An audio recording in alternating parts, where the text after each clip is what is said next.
This is Mission Qualfon, a monthly podcast that takes you inside the workings of our company, but not just the ins and outs of business. We look at the ideas and insights that make Qualfon truly unique. As a company, we are committed to being the best and making each person's life better. Join us as we get to know and learn from people from across the organization. What's their story? What have they learned? And how do they live out Qualfon's mission? Welcome to Mission Qualfon. Good morning, good afternoon, good evening, and welcome to the Mission Qualfon podcast, whatever day or time you're listening to it. It's still funny, Jeremy, when people will contact me about a podcast that, like let's say episode 10 with Mary Carmen or Abel's or whomever's, and how I always think about timelines and like Star Trek, like right. Things happen at different times. Anyway, it's one of the many things I like about the podcast that, people find it when it's time for them to find it. So yeah, and they'll ask you about something that maybe was recorded a year ago, and so you have to think back. I'll have to go back and refresh my memory. Yeah, that happens to me too. You're being kind. Neither one of us remembers. Well, no, we don't. It's funny that, and you mentioned the timelines, because that's totally how it works. Is people will, and because I do the same thing. If I'm binging another podcast, to me it's all recent, even though it might be a 3-year-old episode. I don't make that connection. So that's one of the fun things about podcasts. Well, this is, we're on season 3, and this is episode 55. 55. Is that right? 55. And so one of the things that sort of naturally occurred is I think we did an episode of just you and I, and people liked that. And we've kind of decided to insert one of these every season, and the season's soon coming to an end. So here we are, just you and me.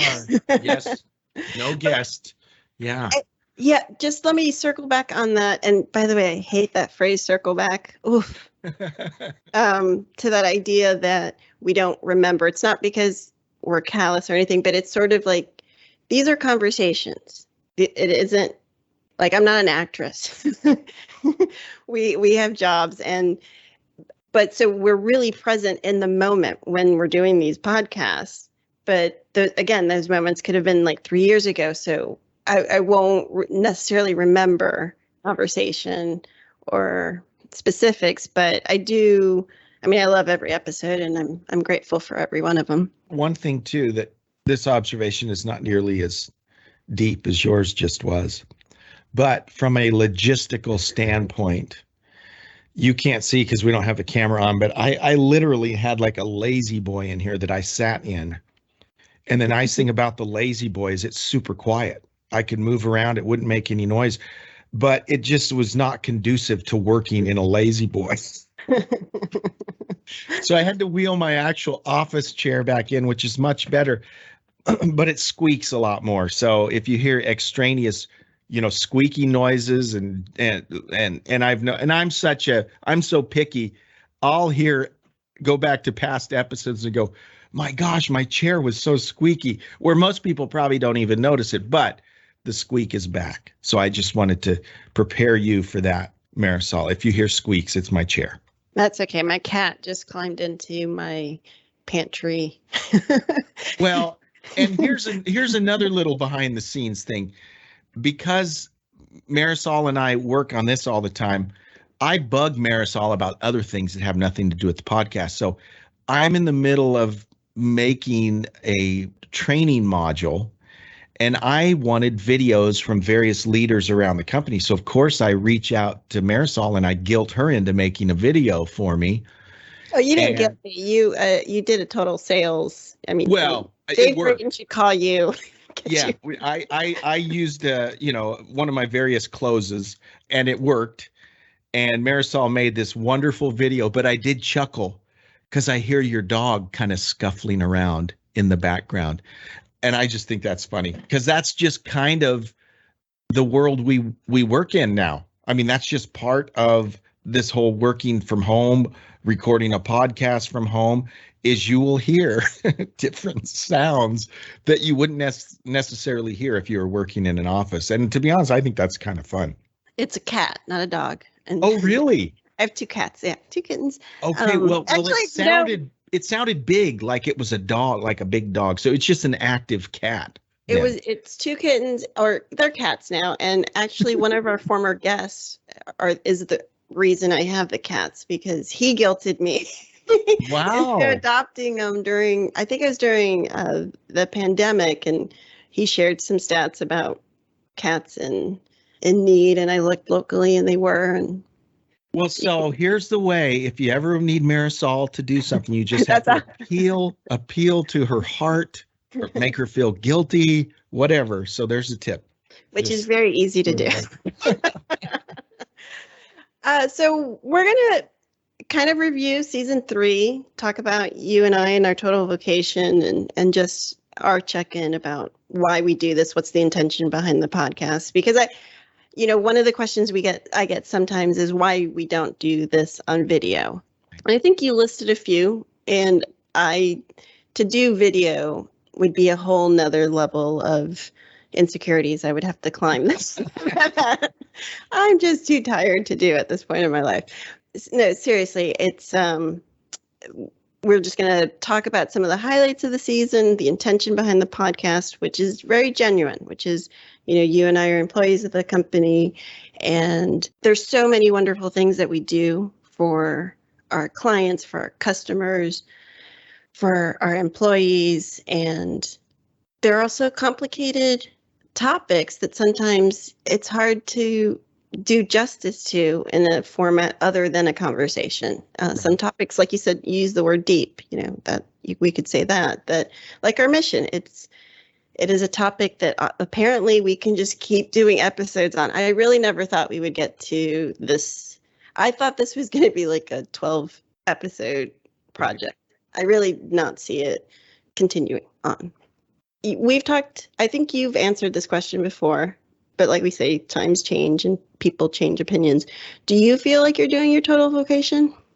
I do. And actually, I've felt that way for a while. And, pursuing your total vocation, I'm sure you can relate to this, right? It's not something that a light bulb goes on and all of a sudden, this is what I'm supposed to be doing. And so I can kind of trace back when I think about my total vocation. I was an agent in a call center back around, I've worked in call centers since the early 90s. And back around, 99, I was working for a company preparing for Y2K. Remember that, Marisol? Remember Y2K? Yes. That was awesome. Makes me feel so old. We need to say what Y2K is, because we do have quite a range in demographics. So Y2K. We have employees that were born after Y2K. Oh, you know what? Yeah. They can Google it, but yes, I remember Y2K. Yes. So Y2K, for those who don't remember, the year 2000, right? That was going to be changing from 1999 to 2000, and the fear was that, whether it was hardware or the power grid or whatever, there was concern that rolling over to 2000, that a lot of the equipment and software was not prepared for that. That it seems so silly to talk about it now, but that's what it was, right? It was like the end of the world might happen. The end of the world. That was the first time we hoarded toilet paper, right? That was the first time. So anyways, I was working at this company, and literally companies would sell Y2K compliance. I worked for a company that sold networking equipment and stuff like that. And, we literally would have engineers could go out and make sure that your network is safe and prepared for Y2K, but no one really knew what was going to happen. Well, what happened was nothing, right? It was fine. There was no problems. So I'm working for this company as an agent in a call center, and I had an opportunity to help with some training. And I wasn't a full-time trainer, but I was able to help put together training modules. And I remember like every quarter for a couple years, they would allow me to put together training and deliver the training. And I really liked doing it. And I thought, this is something that I want to do. And so around 2003, trying to think, I don't know, early 2000s, I got a job working for Gonzaga University. If you're a basketball fan, you've heard of Gonzaga University. It's right here local in Spokane, where I live. And I got a job basically as the marketing person for a leadership master's degree. It was one of the first online master's degrees in leadership. And so I traveled all over the country and promoted this program. And anyways, to make a long story short, when I started with Qualfon in 2006, it was another company name at the time, but has since been acquired by Qualfon. That's what I came on as. I was kind of blending. I was back in the call centers, but now I was in the leadership and learning and development piece. And really from that time on, Marisol, I've kind of felt like I've been doing my total vocation, right? It's still dealing with adult education, which I had a passion for. It's back in the call center, which I had experience in and really like the energy around call centers. So since about 2006, I feel like I've been doing what I'm supposed to be doing. And that's awesome. And being at Qualfon has just reinforced that, being surrounded by my leaders like Al Baranachia, Roberto, our chief mission officer. They're very much about vocation and helping folks align with their total vocation. And of course, that's what our mission is. So yeah, I'm super fortunate that for the last, 16 years now, I think I'm doing what I'm supposed to be doing. And that's super exciting. That's awesome. I think you and I talk about your total vocation offline, just as friends and coworkers often. And I definitely know that when you're editing our podcast, you're doing your total vocation because you're great at it. well, thank you. And I completely nerd out. I complain. I'll always complain to Marisol. Oh, I'm going to have to edit that. So there's nothing I'd rather be doing than editing, to be honest. To watch him do it for the audience is to watch someone doing in their flow. Like I've told you, because you visually see how to edit our audio, which is a talent. It's a skill. It's a skill set. So I think, watching you over the last couple of years working on this and other things, it feels like you're definitely doing what you're supposed to be doing. Well, thank you. And I do enjoy doing that. So, when I complain, Marisol, that I have to edit, it's going to take a lot of edits. I'm really not complaining, right? Because that's what I like doing. So. I think I point that out to you. Yes, you do. You remind me. Remember, you like doing this. I know. I just had an insight into your marriage. Yeah, totally. You don't know how accurate that is. Yes. So I guess I'm going to ask myself that question, or do you want to? Well, let me ask you, Marisol. Do you feel like, and I know the answer to that because it's nuanced, right? But do you feel like you're living your total vocation right now? I am nuanced, aren't I? Yes. So there are days when I, like, at this moment doing the podcast with you, or, when I was in Mexico earlier this year in Cuatro Ciénegas, and there's moments where it feels almost like magical. Like, how did I get so lucky? How am I so blessed to be doing this? And then there are other days where when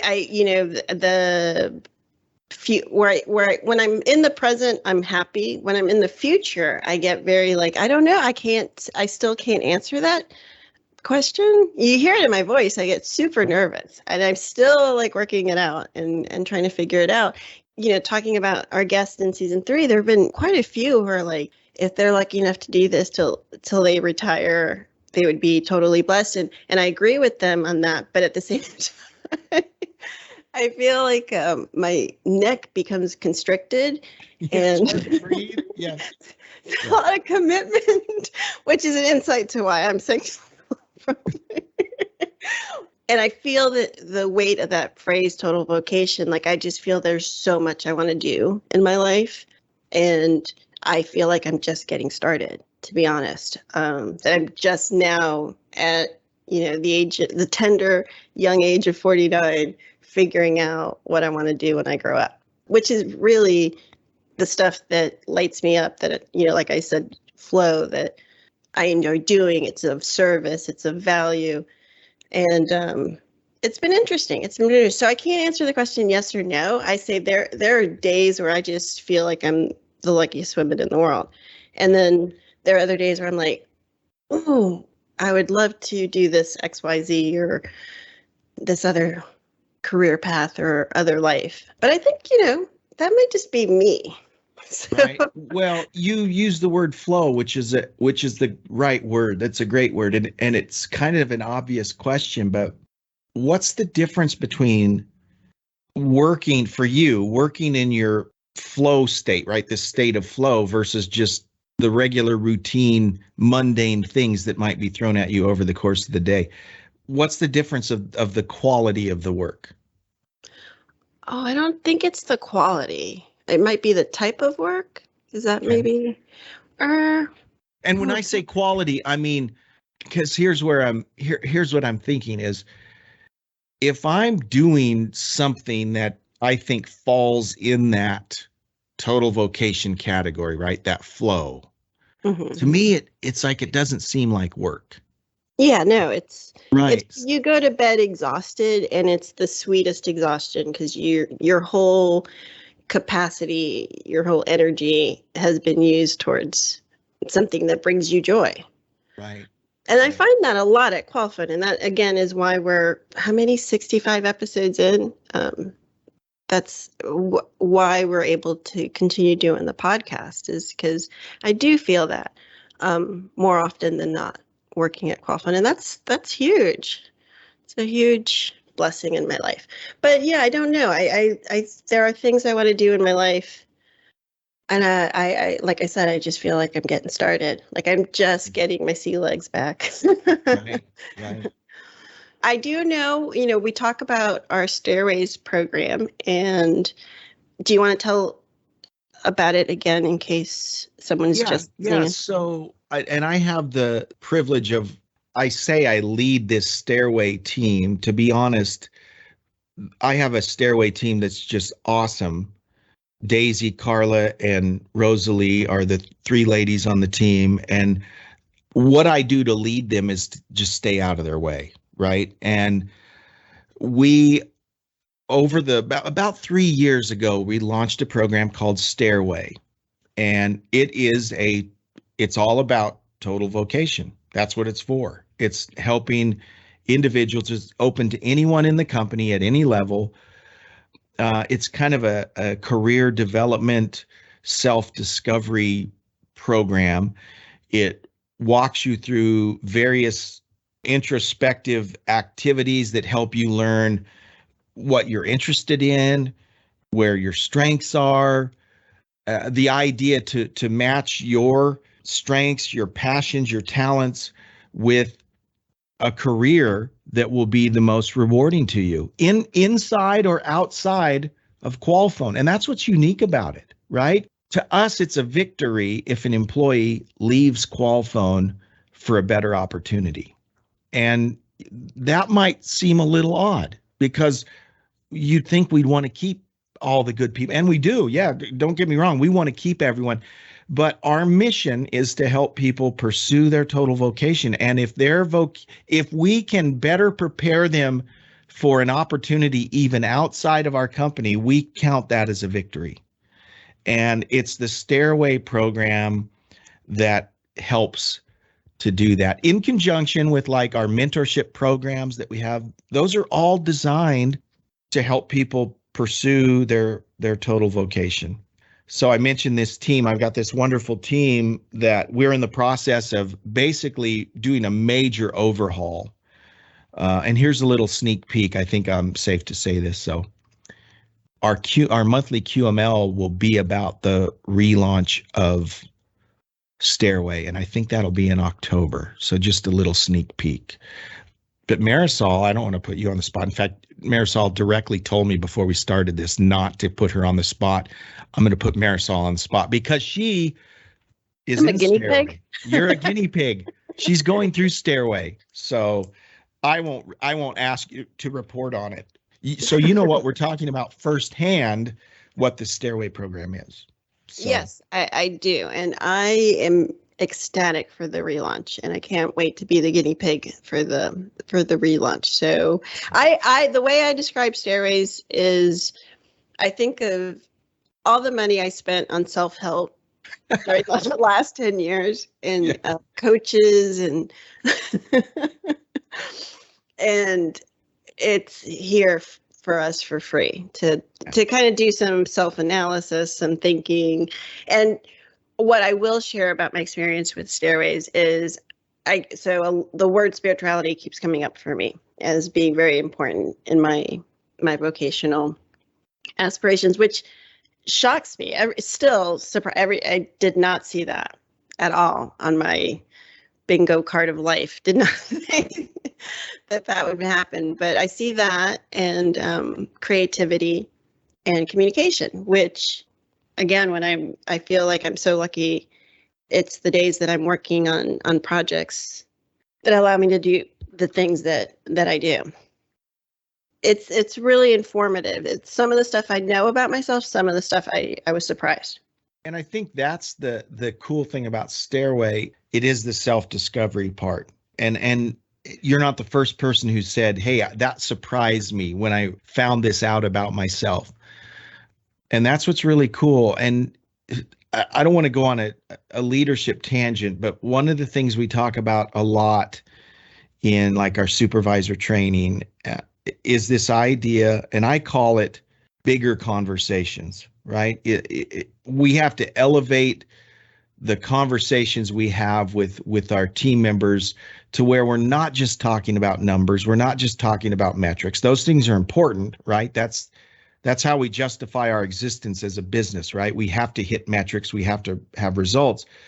But where the magic happens for a leader is when you're having bigger conversations, right? Because 3 years from now, I'm never going to look back and say, I had this great supervisor named Marisol, and man, she could really break down numbers like you wouldn't believe. And that doesn't matter to people. But if they can say, I had this great manager, Marisol, who helped me overcome this challenge, or believed in me that I would be able to pull something off that I never thought I'd be able to pull off. Those are the things that matter, right? And so long range, big topics like total vocation. Are you doing what you feel like you were put on earth to do? Those are big conversations that will really make a difference with people. And the fact that we've got Stairway, we've got mentorship programs, the fact that that's part of our DNA here at Qualfon, that is huge. That is awesome. And it's really, I was, it wasn't related to work, but I was listening to someone speak, and they were doing a speech about where people spend. What is important to people, you can see it in their spending habits. And you can apply that to a business. And we put our money where our heart is. And I think many of us understand that. And again, that's why we have 55 episodes, which I want to also mention. We've had some great guests every season. We've had some wonderful guests this season. I know there have been a lot of people who connected with our CFO, Jim Gilman. That podcast I know meant a lot to people who finished their education later in life. And, Sarah Carpenter, she had a quote in there that has stuck with me, I probably think about it, I almost want to say daily, about the opportunities and picking up the baton. Mhm. Like when something happens in my life, I'm like, is this an opportunity? Am I not picking this baton up because I'm scared or insecure or blah, blah, blah. So we talk about leadership, and where I've landed on the word leadership, it's like a spectrum. There's all kinds of successful, brilliant, different, unique ways to be a good leader. Mhm. And I think it's the more authentic a person is, the more the natural leadership abilities come up. And I think the more people get to practice being a leader, the stronger leader they become. And I think it's something anyone and everyone has the ability to do. I think every interaction you have, the potential to be a mentor, a leader, a servant, the best version of yourself. And it's mind blowing to me to work for a company that's really in their DNA. And that's what they're trying to help all of us practice in our interactions. And that's just, again, I hate to say that it's a differentiator from our competitors, because I don't know what our competitors truly feel. And Roberto, speaking of Roberto earlier, he's really changed my mind on that, because I hope our competitors feel the same way we do and treat their employees the same way we do, because I want that for anyone and everyone. And we're a huge industry. I mean, we're a huge industry. So if we can all collectively step up in our evolution, it's better for the world. Gosh, I didn't that. Yeah, for sure. That got deep. That was deep. And I want, you know what? I want to share, I'm going to quote myself. Is that okay? Can you quote yourself? When you were talking about the interactions, that's a critical point. And I would always make it a point in the supervisor training to say, and keep in mind, this is training for brand new supervisors. And I would always say, every interaction you have the opportunity to either make that agent want to do a better job or look for a better job. It's really up to there's a lot of pressure on supervisors, and I would want them to know that. You can look at all the reasons people stay with the company or leave a company, and there are multiple various reasons. If we put them all on a pie chart, by far the biggest slice of that pie is the relationship they have with their direct supervisor. So there's a tremendous amount of pressure on supervisors, and that interaction, that's why when you said the word interaction, because that's the key moment. Every interaction you have, are you going to make that person feel like they want to do a better job or feel like they want to leave to find a better job? Because it's really that simple. And I know for me, you and I have talked about this before too, because we're not perfect, right? I know personally, because I've had conversations with my boss, Al, and with his boss, Roberto, our chief mission officer, that when we fall short, and it happens, it's a big organization. We've got 15,000 employees. 16,000. How many? 16,000. 16,000 employees. So that we're not perfect. We're all made up of imperfect individuals. And we see it on our monthly QML calls. We always have a question and answer period at the end. And oftentimes, if whatever the principle we're talking about is, someone will ask questions about someone who's falling short in this area. Okay. And I'll give you an example. Our last QML was about ethics. So we had a wonderful presentation from our chief legal officer, Rob Knockwalter, and our chief compliance officer, Kate Crispignani. Phenomenal presentation. The Q&A comes in, and as we expected, I mean, this is what you expect in the Q&A. A lot of the questions were like, well, I have a supervisor who does this, something that's unethical, right? And I know that our leaders, it's a struggle because we're not perfect, right? We're not perfect, and yet we want to be perfect. And so I know Roberto, for example, he personally feels bad when there's a shortcoming, when someone is not living up to their responsibilities as a mission leader. Because let's face it, in an organization of 16,000, not everyone's going to live up to that standard. But what's awesome to me is that we have leaders that are so personally disappointed and so personally invested that there are these shortcomings that are brought to light. And so, we do the best we can. We have a great mission. We have good leaders. That doesn't mean we're perfect, but what makes me feel really good is that when we do fall short, there is an absolutely genuine effort and concern to reach out and fix those things. And that's great. I think that is a differentiator. What I'd like to say to that, maybe I'm practicing my total vocation, but is we're not perfect. I mean, this isn't a question. Right. We're, by the human experience, we are not perfect.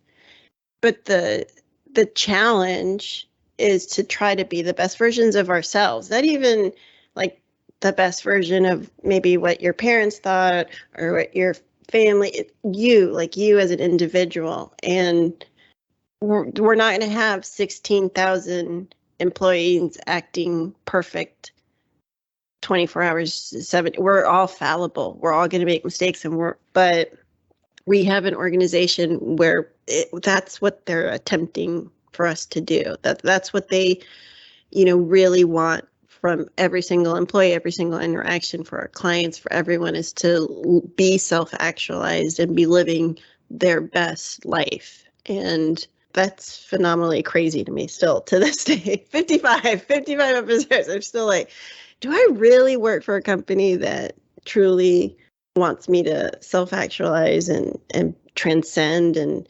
become the best version of myself for me, not for the company, not for the profit or benefit of the company, but for myself? Like you pointed out at the beginning of the podcast, if I figure it out and leave the company, I know that I'll have the blessing of the leadership as I go, because they want the best for me. We're both very lucky, and that's why we're here. Yeah. I hope my boss is not listening, only because I don't want him to be embarrassed. He's a very humble guy. Al Baranachia, by far the best manager I've ever had, ever. And he's very genuinely concerned. When we're promoting someone to a new position, he's genuinely concerned about, is this a good opportunity for them? That's his number one priority. So this people to person that we talk about within our organization, it's real. I mean, it's real. I see it every day in my boss. I'd just like to add that I think I've heard that from multiple people about Al, that, he's the best boss that they've ever had. Yeah, so that's the talent we got here. Yeah, absolutely. So we're almost at the end of the season, but one thing that will be interesting for some of our audience. So we've mentioned this before. You and I have never met in person. We started this right before or right after the pandemic. Right.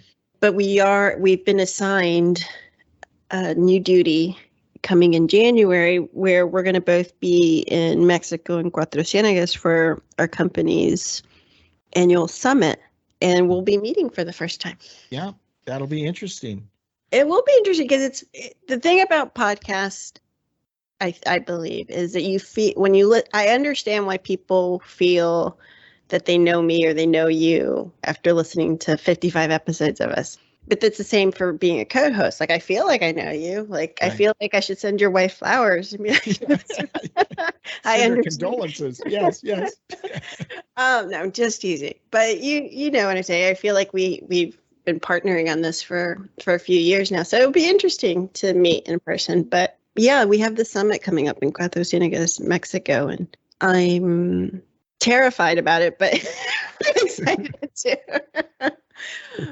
We're emceeing it, so that's where my terror is coming in. And you'll do a wonderful job. You'll do a wonderful job. Yes. You will probably literally roll out of bed then to show me fine. And I'm not exaggerating. I think about Summit every single morning. Oh, no. I start my work, I sit down and I think about it, and I like try to visualize what it's going to be like. And yeah, no, I'm totally stressing out about it. Totally out of my comfort zone. I kept trying to explain to Mike and Roberto, Mike Mara, our CEO, and Roberto, that, podcasting is not the same as emceeing. It's totally different skills. And I didn't win the argument. Well, you'll do fine. I'm looking forward to it. It'll be fun, to see you, obviously, but to see a lot of other folks that we've had on the podcast that I've never met too. So I'm looking forward to that as well. Yeah, it's going to be a lot of fun. We're going to also, I think, try to use that time to do a lot of live recordings while we're there, to share them later with the audience. And it's also hybrid. So we're going with the times. We're growing. Mm-hmm. So it's going to be available to more people. And it's in Cuatro Ciénegas, Mexico, which I've literally traveled, I think, all over the world. And it's one of my favorite places. Thank you, Jeremy, for another great episode. And I know you talked about supervisors. Our next upcoming episode will be Edward Landon, who is a supervisor in Guyana. Okay. And we'll be able to talk about supervisor training, which you facilitate. And I could share stories from when I was a supervisor. I'm sure we'll hear some of those. That'll be awesome. Yeah. Jeremy's laughing because he knows that I don't want to tell these stories, but I think they'll be good content, so we'll go with it. Awesome. Yeah, it was fun. These are fun. These are fun to have these. We love guests, but it's kind of fun when it's just the two of us too. So thank you, Marisol. Bye, guys. And make sure to listen and subscribe, because it really does help our stats. And if you want to get in touch with us, you could follow us on LinkedIn. And if you'd like to learn more about Qualfon, I invite you to check out our website, Qualfon, Qualfon.com. Thanks, Jeremy. Bye, Marisol. Thanks for listening to this episode of Mission Qualfon. Remember, you can find us wherever you listen to podcasts. Please subscribe, and we'll see you next time on Mission Qualfon.